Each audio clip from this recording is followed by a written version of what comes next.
Hello, this is Chris Wilhelm, and for the next hour, I'll be reading from the Friday, December 5th issue of the New York Times on the Niagara Frontier Radio Reading Service. Our first article today, Supreme Court clears the way for Republican-friendly Texas voting maps. Texas officials had asked the court to allow the state to use the new maps in the midterm elections, part of a push by President Trump to gain a partisan advantage. By Abby Van Sickle. The Supreme Court cleared the way on Thursday for Texas lawmakers to use newly redrawn congressional maps favoring Republicans in the 2026 midterm elections. The decision overturns, at least for now, a lower court ruling that the new maps were likely an unconstitutional racial gerrymander. That decision had blocked lawmakers from using the maps in the midterms. The Supreme Court's order comes days before a December 8th deadline for candidates to file to run for office in Texas. It marks a victory for Texas Republicans and for President Trump, who has pushed Republican-led states to revise their congressional maps to try to secure GOP victories in the midterms. The ruling also adds to the growing list of successes for the Trump administration before the justices, particularly on their emergency docket of cases heard without oral arguments, where the court's orders are intended to be merely interim. Critics refer to it as the shadow docket and note that temporary decisions can have broad consequences. In a 5-paragraph order, the majority wrote that Texas was likely to succeed on the merits of its claim that a lower court had wrongly blocked the new maps. The trial court, the majority wrote, had improperly inserted itself into an active primary campaign, causing much confusion and upsetting the delicate federal-state balance in elections. The court's order did not include a vote count, which is typical for rulings on such emergency applications. Justice Samuel A. Alito Jr. wrote a concurrence, adding that he joined the majority's decision to allow the Texas maps. 2 other conservative justices, Clarence Thomas and Neil M. Gorsuch, joined him. In a 17-page dissent, Justice Elena Kagan, joined by the court's 2 other liberals, argued that the majority had wrongly overturned a careful 160-page lower court ruling based on its perusal over a holiday weekend of a cold paper record. We are a higher court than the district court, but we are not a better one when it comes to making such a fact-based decision, she wrote. Justice Kagan wrote that the Supreme Court's order disserves the millions of Texans whom the district court found were assigned to their new districts based on their race, adding that because this court's precedents and our Constitution demand better, I respectfully dissent. The ruling outlines the state of play while litigation over the map continues through the lower courts, including potentially returning to the Supreme Court for further consideration. But given the deadline, the order means the map will be used for the key 2026 vote. In recent months, Mr. Trump has pushed Republican-led states to swiftly redraw their congressional maps ahead of the 2026 elections to try to fend off the possibility of Democrats winning control of the House. If Democrats gain the House majority, they could investigate Mr. Trump's administration and otherwise stymie his agenda. Attorney General Ken Paxton of Texas cheered the decision, writing in a statement that the state was paving the way as we take our country back district by district, state by state. Derek Johnson, the president of the NAACP, one of the groups that sued to challenge the Texas maps, said in a statement that the move to redraw maps mid-decade is clearly racially motivated, accusing Mr. Trump of working with his supporters to rig the system to try and steal votes from Black and brown Americans. In a statement, Ken Martin, the chairman of the Democratic National Committee, said the court's decision was wrong, both morally and legally. The mid-cycle redistricting push outside the political norm is at the center of Mr. Trump's midterm strategy. It has set off similar redistricting efforts in Democratic-led states like California. Governor Gavin Newsom, a Democrat, championed a ballot measure to allow California to redraw its congressional map. The state's voters passed the measure, clearing the way for Mr. Newsom's plan. Texas officials helped set off the national redistricting fight. In August, Governor Greg Abbott signed a law that redrew maps for that state's 38 congressional districts, creating 5 new seats that favored Republicans. Civil rights groups sued to challenge the map, asserting that the lawmakers had engaged in racial gerrymandering, preventing minority voters from being able to select their candidates of choice. In November, a divided panel of the 3 judges in Texas blocked the state's map from going into effect. In a 2-1 decision written by Judge Jeffrey V. Brown, a district judge for the U.S. District Court for the Southern District of Texas and a Trump appointee, the panel issued a preliminary finding that sided with the civil rights groups. In an extraordinary dissent, Judge Jerry E. Smith, a judge on the U.S. Court of Appeals for the Fifth Circuit and a Reagan appointee, railed at his colleagues, accusing Judge Brown of pernicious judicial misbehavior. Judge Smith accused the majority of publishing its decision before he had finished his dissent. Judge Smith also argued that the decision to redraw the lines was all politics on both sides of the partisan aisle. The Supreme Court has said lawmakers may draw maps for partisan advantage, provided they do not discriminate on the basis of race. He asserted that George Soros, the wealthy philanthropist known for championing left-leaning causes, was involved in challenging the maps. On November 21st, Texas officials filed an emergency application to the Supreme Court, asking the justices to step in and allow the state to use its new map. In a brief to the court, Mr. Paxton argued that politics, not race, had motivated the change to congressional district lines.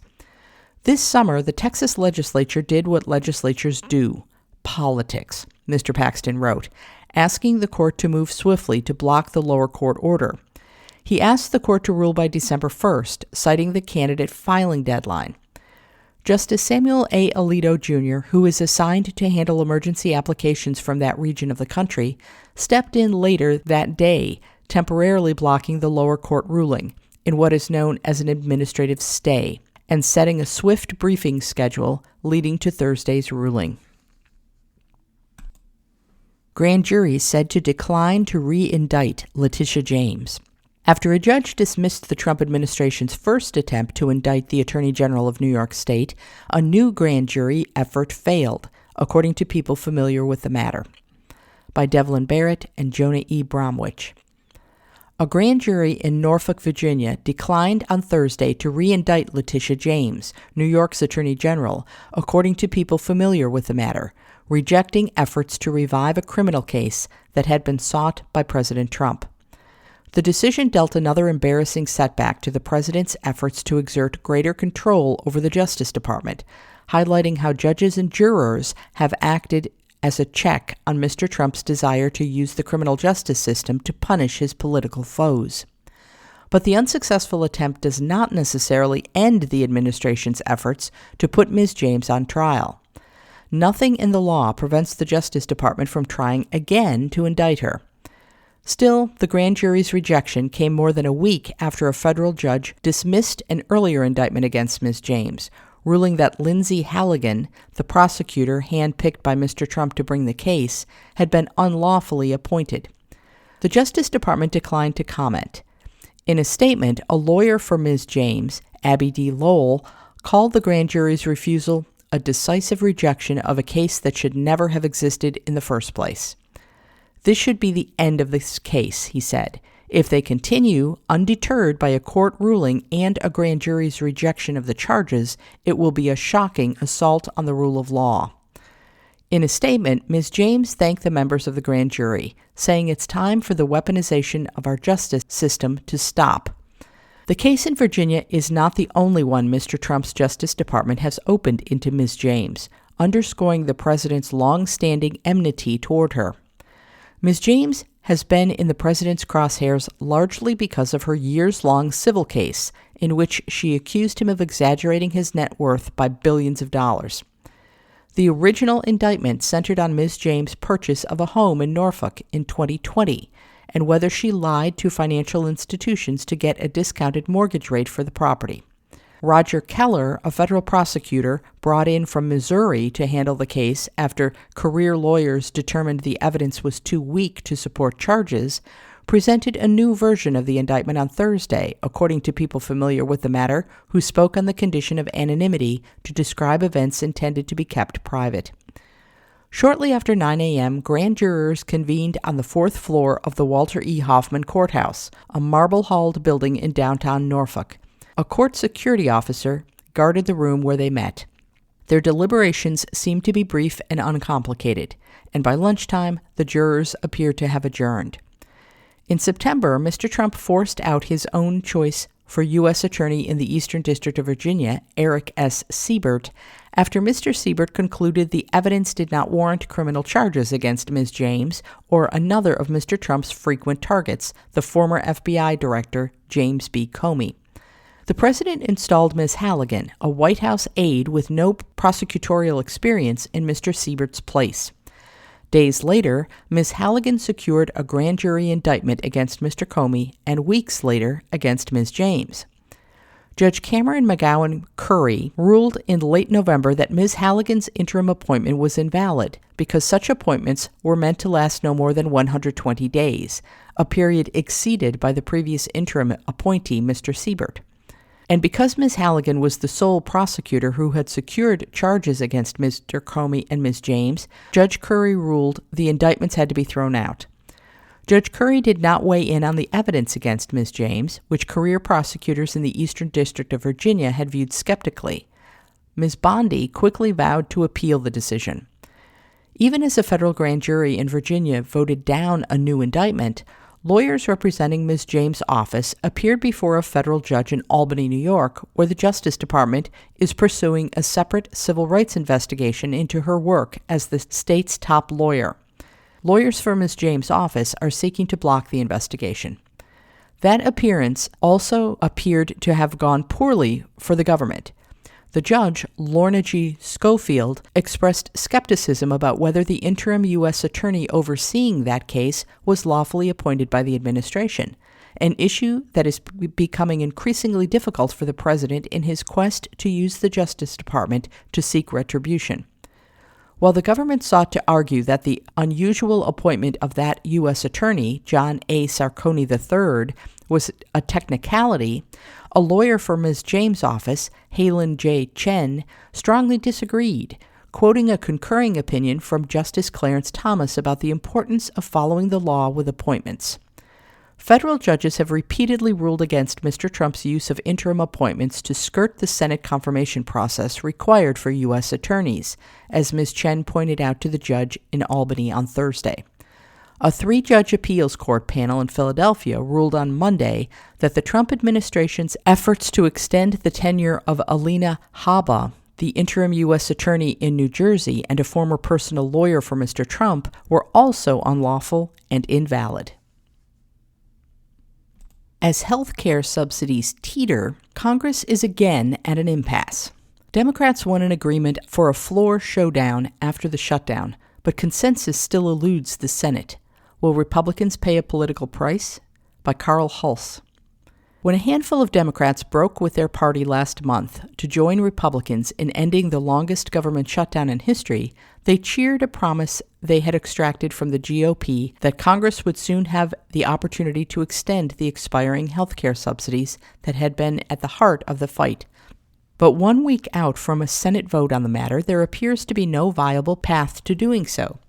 Instead, history appears to be repeating itself on Capitol Hill, where disruptive shutdowns often end with the promise of action on the contentious issue that caused them, only to tee up a failed vote that yields no resolution. That was the case back in 2018, when Democrats demanded a bill to protect certain undocumented immigrants from deportation as a condition of funding the government. Republicans refused, and the government briefly shut down before Democrats relented, enticed by a GOP promise to hold future votes on an immigration measure. But neither party's proposal could pass, and no progress was made on the issue. It could be déjà vu next week with the health care subsidies. With most Republicans opposed to the expiring tax credits, the 60 votes needed to approve an extension do not exist in the Senate, and it is not clear that any proposal could make it to the floor in the House. Democrats believe, though, that there is a big difference between the most recent shutdown and the one they engineered a little under 8 years ago when they abruptly ended it after realizing public sentiment was not on their side. This time, they argue, the risky strategy of shutting down the government to put a spotlight on healthcare costs has paid off in a way that Republicans will ignore to their political peril in next year's midterm elections. It's different than any other shutdown because we forced them to debate on our turf, and they lost a dramatic amount of ground. Senator Chuck Schumer, Democrat of New York and the majority leader, said in an interview, "They are just stuck." Republicans deny that they are in a tough spot and say it is Democrats who will feel the political pain for having instigated a shutdown that did considerable damage to government institutions and Americans who rely on government services. They condemn Democrats' bid to bolster any part of the Affordable Care Act, given that its costs are soaring, and have said major changes are needed, though they have yet to propose any. They caused massive pain, Senator John Barrasso of Wyoming, the number 2 Republican, said of Democrats, and they got nothing for it. Democrats, he added, are seeking 3 more years of COVID bonus payments without a change to the law, not a single reform to deal with the waste, the fraud, the abuse, and the corruption of these payments of Obamacare. Members of both parties in both chambers have been engaged in talks aimed at finding legislation that could pass the Senate and avoid a rise in premiums under the 2010 health law when the tax breaks enacted by Democrats during the pandemic expire at the end of the year. But no agreement has emerged. I don't think at this point we have a clear path forward, Senator John Thune, Republican of South Dakota and the majority leader, told reporters this week. In the absence of bipartisan agreement, Mr. Schumer on Thursday announced that Democrats would use their promised floor time next week to push a 3-year extension on the subsidies. Republicans have 1 week to decide where they stand, Mr. Schumer said on the Senate floor. Vote for this bill and bring health care costs down, or block this bill and send premiums skyrocketing. Despite that Democratic framing, the proposal is a non-starter for most Republicans, who at minimum want to tighten eligibility for tax credits and allow a shorter extension, if they do anything at all.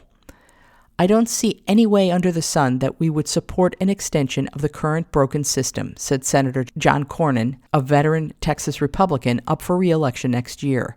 We know that the cost trajectory is unsustainable. Strenuous opposition also exists among House Republican leaders to renewing the subsidies, and it is unclear if the House would take up legislation should the Senate pass something. When President Trump hinted recently that he might be ready to reach some agreement with Democrats to extend the subsidies and avoid political fallout, Republican leaders quickly talked him out of the idea, and the White House has been mostly silent on the issue since. Some Republican senators believe action is needed now or early next year to avoid a spike in insurance costs or people dropping coverage altogether. A bipartisan push has also emerged in the House, where a group of Republicans and Democrats released a proposal on Thursday for a 2-year extension that would scale back the subsidies. As I see it, we have no choice but to modify and extend these tax credits to get us some time to find a permanent solution to this pressing problem, Senator Lisa Murkowski, Republican of Alaska, said on Wednesday. But for now, no deal to do so has emerged, leaving Congress without a path forward as Americans face price increases and lawmakers look toward midterm elections. Mr. Schumer argued in the interview that his strategy to center the shutdown fight on the subsidies has set Democrats up to benefit regardless of whether they succeed in winning an extension. With voters focused on affordability and Republicans already on the defensive for imposing steep cuts to Medicaid in their sweeping tax cut law, he said, it has been clear to him that health care ought to be the tip of the spear. So we ended up on our front foot, Mr. Schumer said of his party's position on health care, and they ended up really hurting with the American people. You are listening to a reading of articles and features from the New York Times on the Niagara Frontier Radio Reading Service. Takeaways from the Pentagon investigation on Hegseth's use of Signal. The Inspector General concluded that the Defense Secretary violated the Pentagon's instructions on using a private electronic device to share sensitive information, by John Ismay. The Defense Department's Inspector General's office concluded in a report released on Thursday that Defense Secretary Pete Hegseth did not comply with the Pentagon's policies when he used a private messaging app to discuss upcoming airstrikes by U.S. forces in Yemen earlier this year.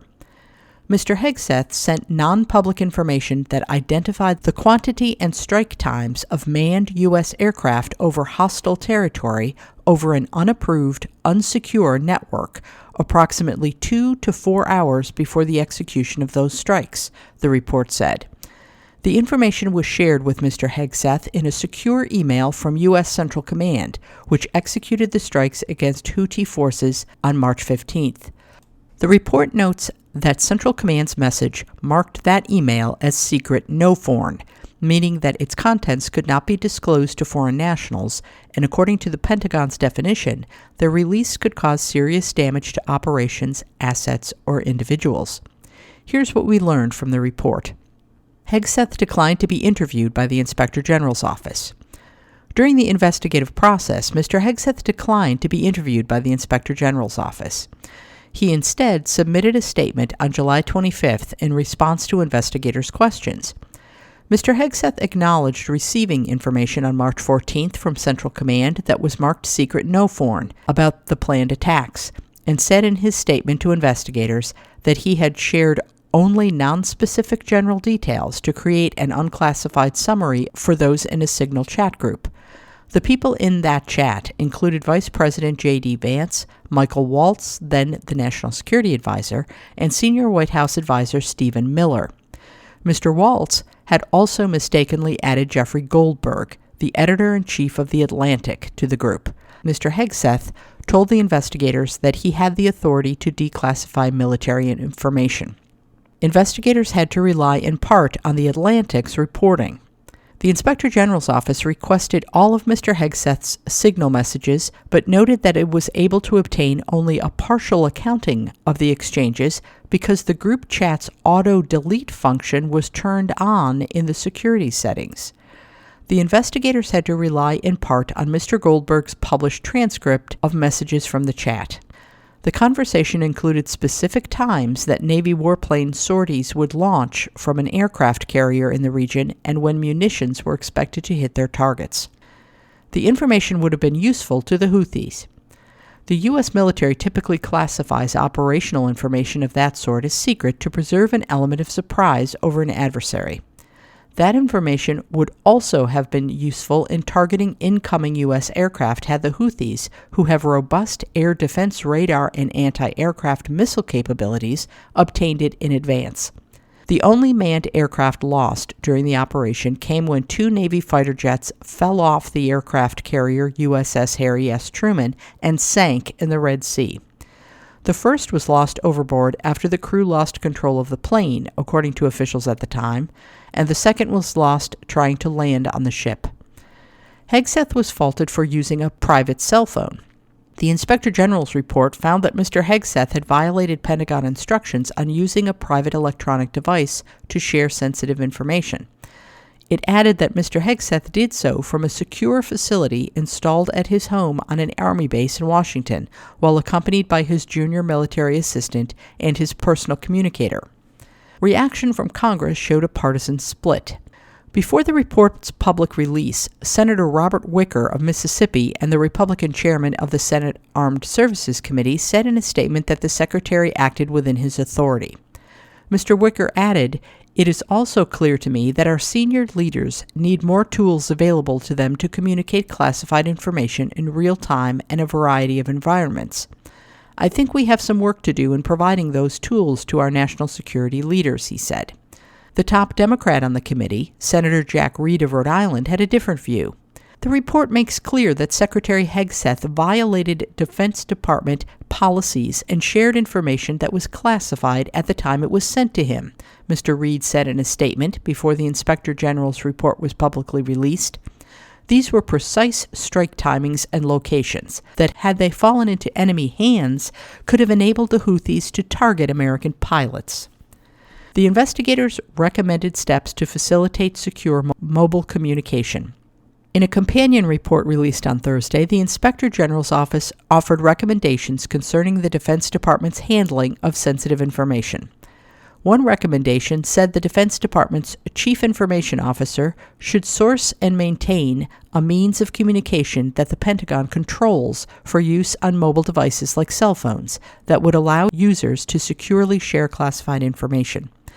Such a means of communication should also preserve messages in order to comply with government-wide requirements to protect information and preserve official records. So far, the report noted, the Chief Information Officer has not fully put into place that recommendation. The continued use of apps like Signal to transmit sensitive information among government employees could, the report says, jeopardize U.S. military operations or missions. Her roof was about to be fixed. Then immigration agents showed up. The Trump administration's deportation agenda is reverberating beyond immigrant communities as agents begin fanning out around New Orleans. By Eduardo Medina. After Hurricane Francine damaged Althea Valaton's house in suburban New Orleans last year, puddles formed on her floors whenever it rained, but she saved up money and lived in a mobile home on her front lawn for months until she finally obtained a loan to pay for a stronger metallic covering. The cost? About $49,000. On Wednesday, several workers, hired by a legitimate contractor, she said, arrived around 7 a.m. and got to work on the roof. She, in turn, drove to her job at a nearby school, relieved that her home repair odyssey was ending. It was a one-day job after all. Then her phone buzzed. Friends and relatives were asking if she had seen the videos online of federal immigration agents in Kenner, Louisiana, ordering the roof repairers to get down. Some sent screenshots of a masked agent pointing a weapon at the workers. They were at her house. Mrs. Valaton was stunned. She found the principal. "I gotta go now. ICE is at my house," she told her. By the time Ms. Valaton got home, the action was over, but she pieced together what had happened. The largely Hispanic construction crew on her roof had become the latest target of federal immigration crackdown that had arrived in New Orleans that morning. Episodes like this one are now playing out all over the country, revealing the ways that the Trump administration's deportation agenda is reverberating far beyond the immigrants whose lives are being upended. According to videos taken by neighbors, the agents, including several from the Border Patrol, had shown up and tried to detain the men, but they refused to get down from the roof. An hours-long standoff ensued. At one point, video shows agents climbed onto the garage roof and one of the workers appeared to point a rod-like item at them. A man is heard telling the worker in Spanish, "You can't do that, and I'm going to shoot." Several agents aimed weapons at the worker, who eventually dropped the item and shuffled toward the edge of the roof. Agents detained at least one worker who was not on the roof, neighbors said. After the agents left, the other workers climbed down, hopped into a vehicle, and drove away. Ms. Valaton was bewildered by it all, especially after an immigration lawyer at the scene told her that many of the workers had work visas. "Why the agents didn't let them stay and finish the freaking job, I don't know," Ms. Valaton said in an interview, complaining about the mess they've left on my property, and adding that she had no insurance on the house. She looked at the leftover construction supplies, including a blue tarp and a ladder propped against her garage. "Now you're hurting the economy," she said. "Now these people are afraid to come back, even though they're here on a work visa." The Department of Homeland Security said in a statement on Thursday that agents arrested one undocumented immigrant at the house, and that the other workers, whom the agency described as suspected undocumented immigrants, had refused to comply with agents' commands to come down off the roof. As Ms. Valaton spoke with people on the phone, pacing the sidewalk with a hand over her head, her neighbors looked on with surprise. For some, the episode highlighted the recklessness with which the Trump administration was trying to clamp down on illegal immigration. For others, it was a front-row seat to a crackdown that they fully endorsed, even if it was surprising to see it right across their lawns. "If they're illegal, they gotta get out," said Mac Dunn, 87, who had lived in the neighborhood called University City for more than 6 decades and supports President Trump's immigration enforcement in the city. "You got to do it right," he said, referring to immigration. "You got here illegally? Well, that's a crime." Nearby, the Morales family, who are Honduran American, were startled. "This is close to home," said Lastenia Morales, the matriarch of the family, and a nurse who was returning home from a shift on Wednesday. She cried as she pulled up to her driveway and discreetly snapped photos of the agents and said she was stunned by the tepid reaction from some of her neighbors. "I don't know which neighbor to trust or not," she said. "It was really hard for me to talk to them when they came outside to watch. This lady over here said, 'Oh, they have to be illegals.' I thought maybe she's on their side, so I just watch what I say around them." Ms. Vallotton's White House sits on a corner lot on Marquette Drive in a racially diverse neighborhood that is home to a mix of longtime white residents, new Honduran homeowners, and young families. It is reflective of just how much the suburb of Kenner, home to 66,000 people, has been transformed by immigrants in the decades since Hurricane Katrina, when many Hispanic people moved to the area and helped it rebuild. But while New Orleans is led by Democrats, the city is surrounded by conservative strongholds, and the Republican governor has welcomed the assistance from federal law enforcement agencies.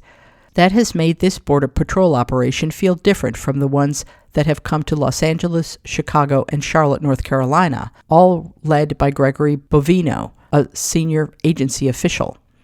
As Mr. Bovino and his agents strolled the streets of downtown New Orleans on Wednesday, the friendlier atmosphere was noticeable.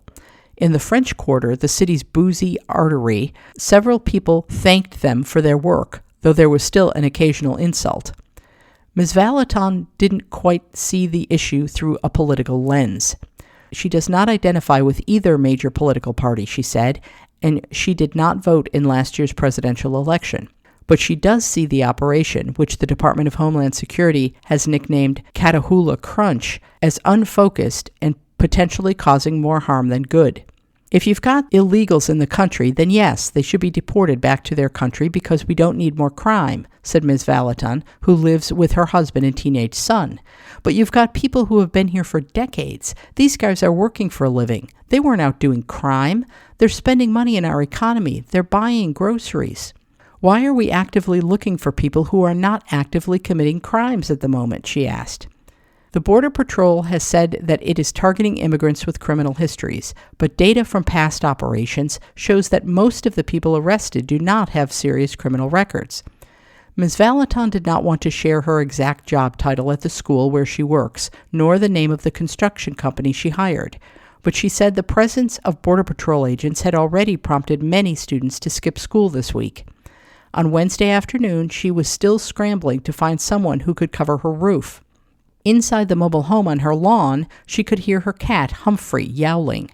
Then she looked up at the darkening sky. The forecast for Thursday showed a high chance of rain. You are listening to a reading of articles and features from the New York Times on the Niagara Frontier Radio Reading Service. How Israel's settlement surge in the West Bank is displacing Palestinians. The Israeli government authorized 22 settlements in May, the largest expansion in decades, and Palestinian families are now being forced from their homes. By Nathan Otenheimer and Fatima Abdul Karim. For 2 decades, Mohammed Abdul Rahman, 58, lived with his wife and his beehives on a remote hillside in the Israeli-occupied West Bank. But in May, Israeli settlers set up camp about 200 yards away and took control of the road leading to Mr. Abdul Rahman's home, blocking him from returning, he said. Israeli soldiers then evicted him and his wife, Suha Abdul Rahman, the couple said. The Israeli military said that Mr. Abdul Rahman left voluntarily, but he said he has still been unable to return home. Last month, a video shared by an Israeli lawmaker on social media showed his house had been turned into a space for religious study by the settlers. All my memories are in that home, Mr. Abdul Rahman said by phone last month from his brother's house in the nearby town of Batunia, where he is now staying. They are not only stealing our land, but also trying to cut the roots that connect us to it. The Abdul Rahmans were among the first Palestinians affected by an Israeli government decision in May to redraw the map of the West Bank by turning more Palestinian areas into Jewish settlements. In the most extensive expansion in decades, the government approved 22 villages and neighborhoods for settlements across the territory, including one called Beit Horon North, near where Mr. Abdul Rahman and his wife lived, west of the Palestinian city of Ramallah. It was part of a broader and decades-long push by Israel to entrench its control over the West Bank. That process has become more aggressive since 2022, when Prime Minister Benjamin Netanyahu returned to office, and the outbreak of the war in Gaza, which was ignited by the Hamas-led attacks on Israel in October 2023. There has been a surge of settler violence in the West Bank, which Israeli police have largely failed to address. Israel has also conducted extensive military operations, which it has said were aimed at combating militants that have uprooted entire neighborhoods in Palestinian cities. Historians and researchers say that has led to the largest wave of Palestinian displacement in the West Bank in half a century. Most of the international community sees the creation of a Palestinian state that includes the West Bank as key to ending the Israeli-Palestinian conflict. Since capturing the territory in 1967, however, Israel has expanded its presence there through settlement building, even in densely populated Palestinian areas. The government intended to accelerate that process with its decision in May to expand the settlements, according to Israel Gantz, a head of a local settler council who helped promote the plan.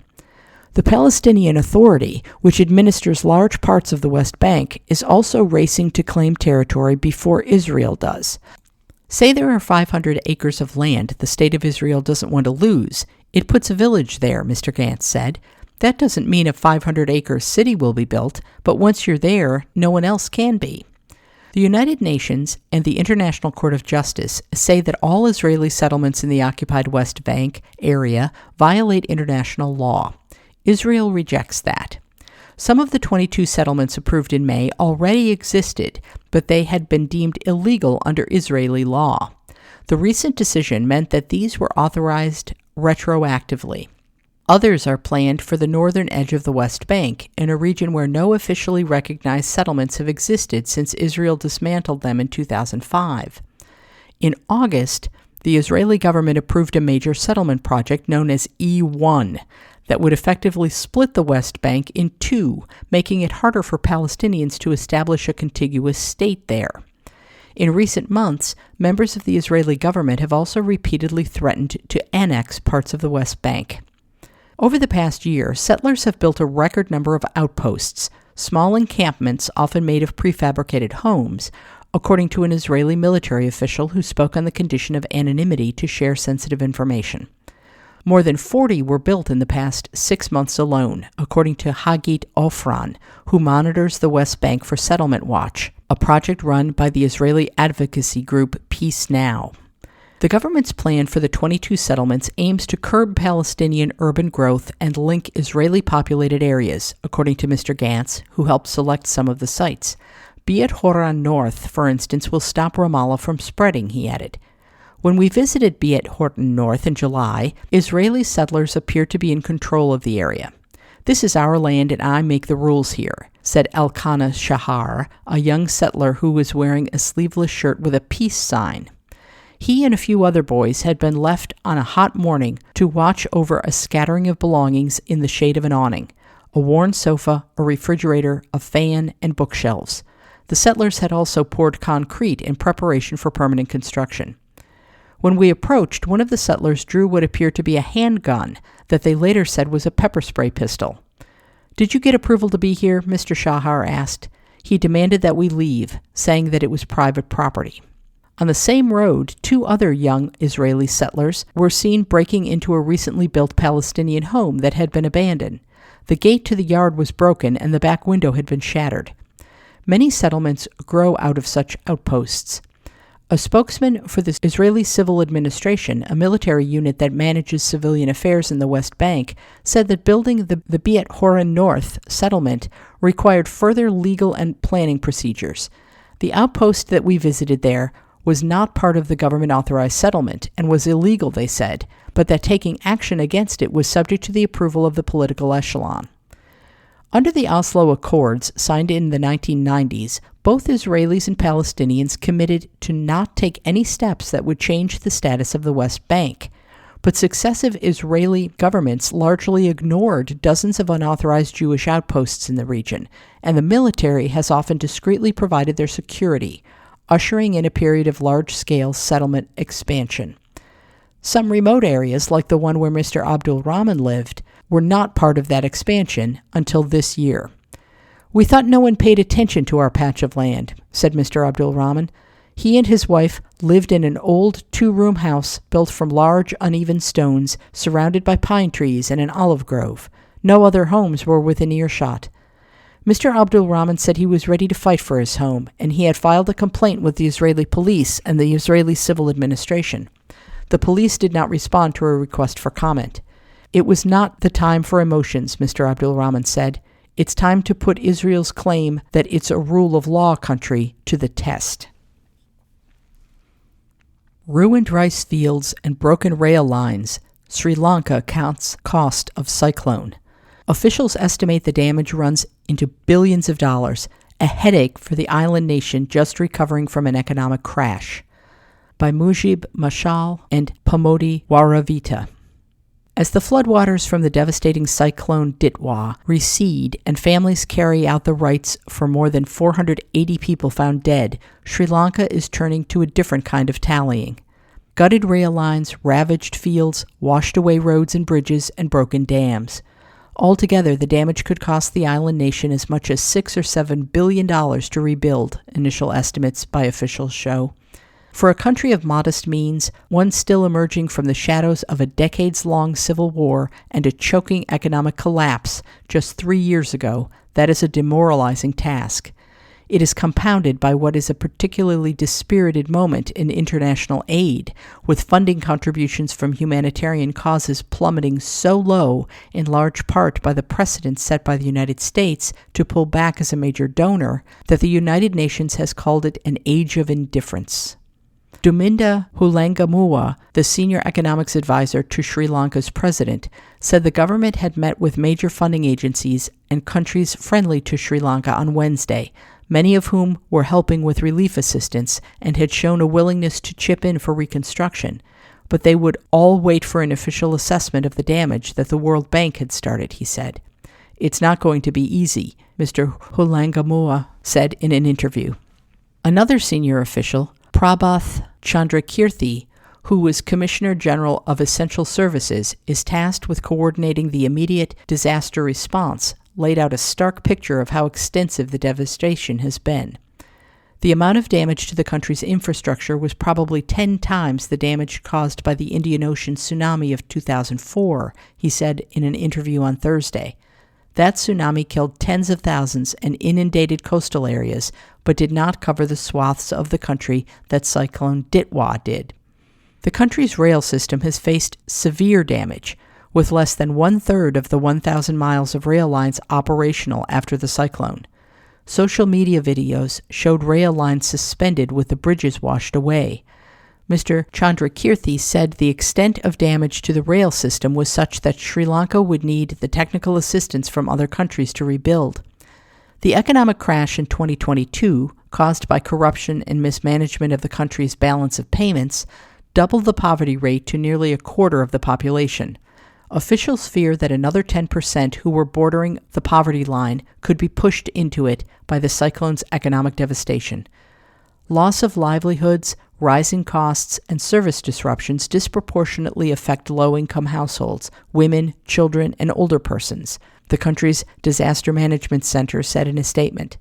About 1/3 of Sri Lanka's population makes a living from agriculture. More than 137,000 acres of land that have been destroyed by the floods, along with wrecked dams and canals, have inflicted a heavy economic toll just weeks after rice paddies had been planted.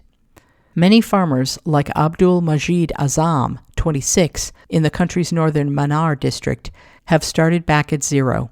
The paddy he had cultivated just weeks ago could not be salvaged. Most of the fertilizer stocks in the market nearby were lost when floodwater gushed through them.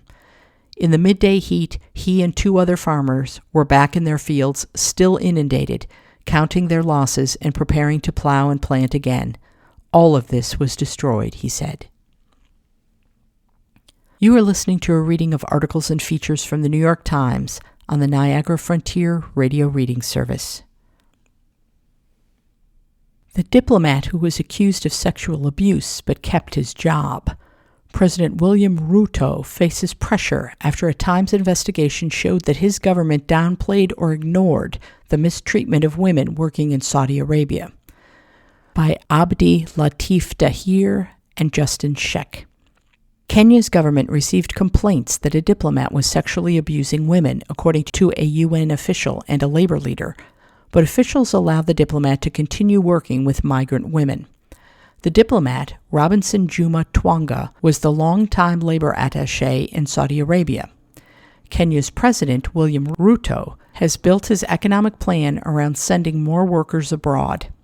That made Mr. Twanga a powerful figure for the hundreds of thousands of Kenyans, mostly women, working in the kingdom. Hundreds of Kenyan workers have died in Saudi Arabia in recent years. Autopsies describe unexplained injuries and mysterious falls. Many women have reported rape and other physical violence, which often goes unpunished. The New York Times reported this year that women who sought help from the Kenyan embassy said that Mr. Twanga demanded sex and money.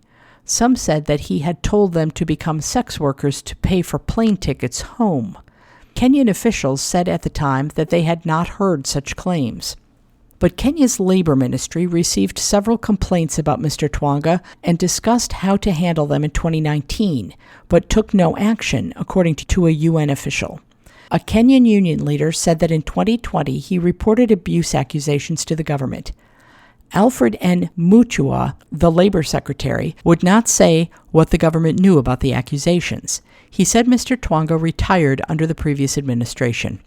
Mr. Twanga declined to comment.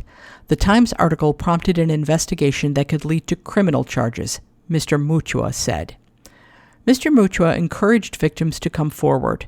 We will ensure justice is served, he said, but the administration has delayed releasing records about Mr. Twanga despite directives from a government watchdog. The years of inaction are another example of how Kenya's government failed to protect women despite evidence of abuse and encouraged even more of them to take jobs in Saudi Arabia. Mr. Ruto's family and political allies profit off the foreign staffing industry. His government has rolled back protections and made it cheaper to send workers abroad. Hundreds of Kenyan children are stranded in Saudi Arabia in a bureaucratic limbo that Kenyan officials have been slow to address. The revelations have prompted rare criticism from within Mr. Ruto's governing coalition. The National Assembly summoned his foreign secretary, who defended the labor program. Senator Faki Mohammed Mwinyi said the government treated its citizens like cows for milking. If they bring money, that's the only time we are happy, he said. Once they get problems abroad, we never help them.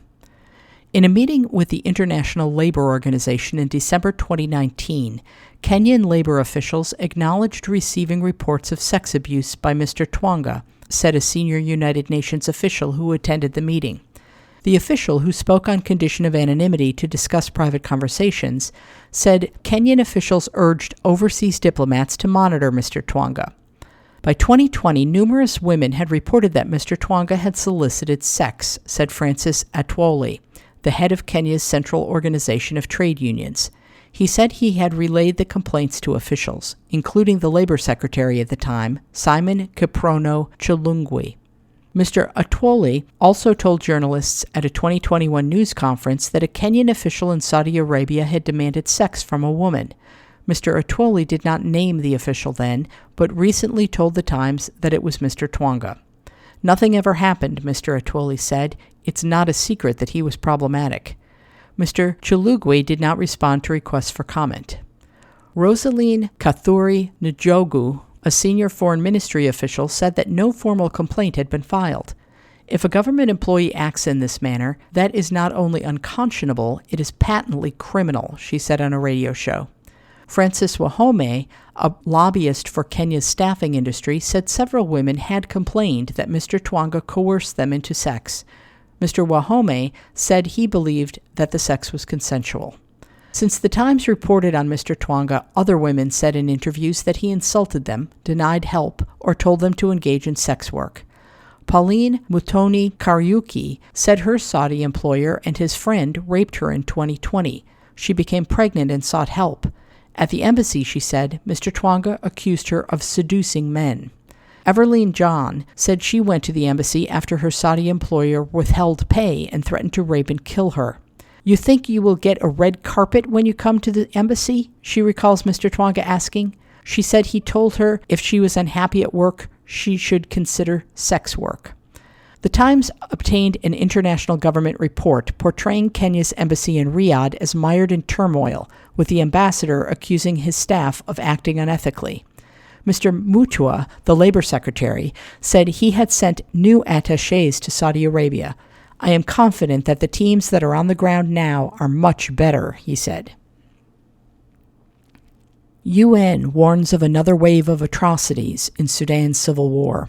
Paramilitary groups have intensified an offensive on a crucial region bordering Darfur, prompting fears of another massacre. By Pranav Bhaskar.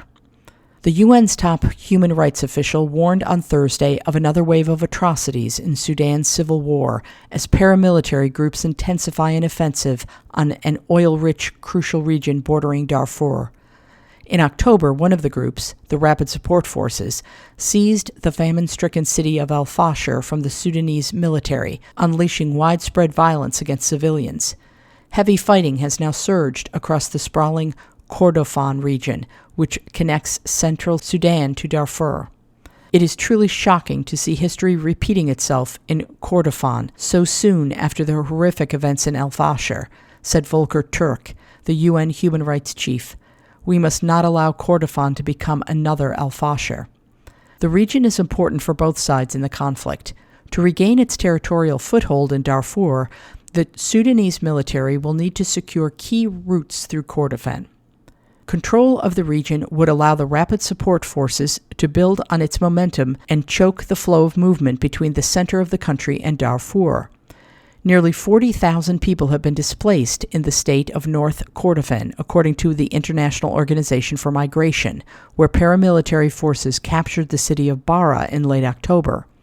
The UN has documented deaths from aerial strikes, shelling, and summary executions, and believes the number of civilian casualties is likely to be much higher than what is being officially recorded.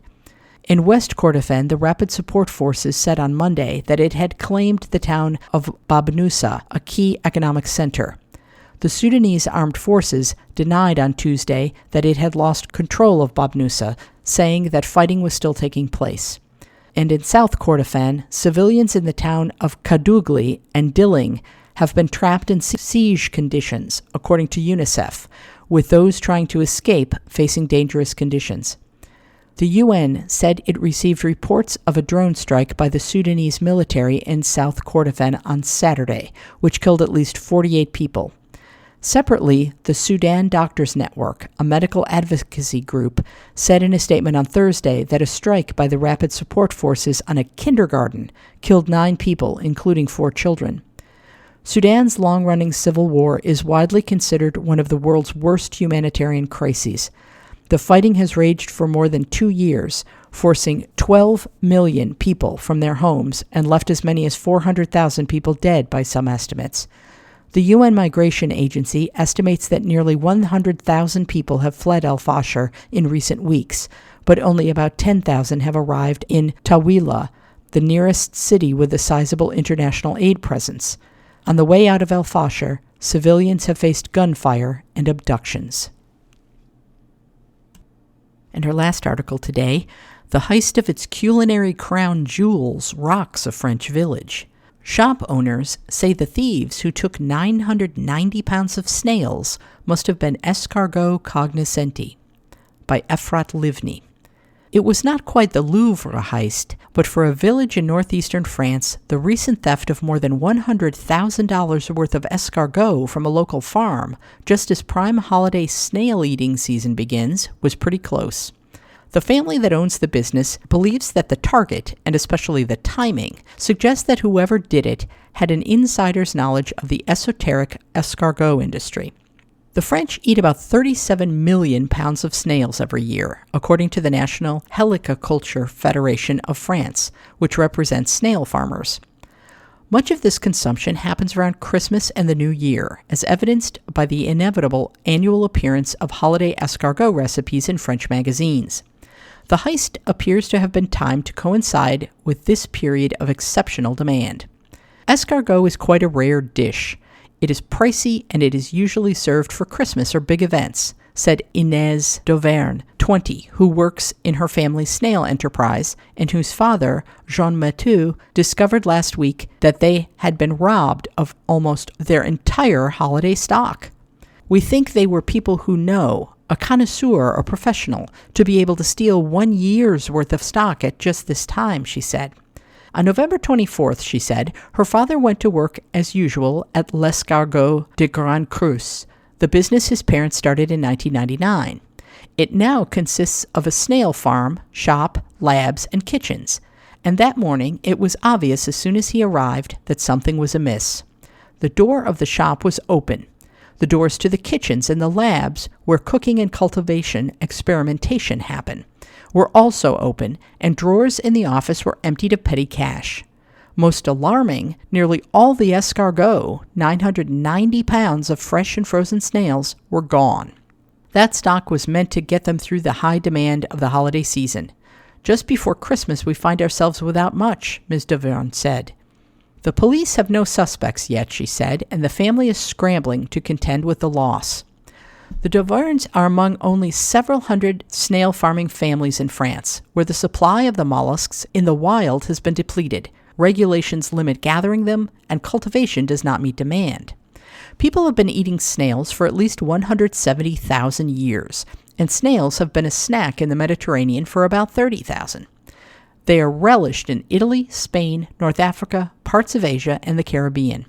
Much of the growth of the global snail market, valued at about $700 million annually by some estimates, is driven by demand for the mollusks in skincare. Snail mucin is hot in Korean beauty products and a booming international business, as well as in pharmaceuticals and in food. In France, local growers account for only about 5% of the market, according to the National Snail Farming Federation.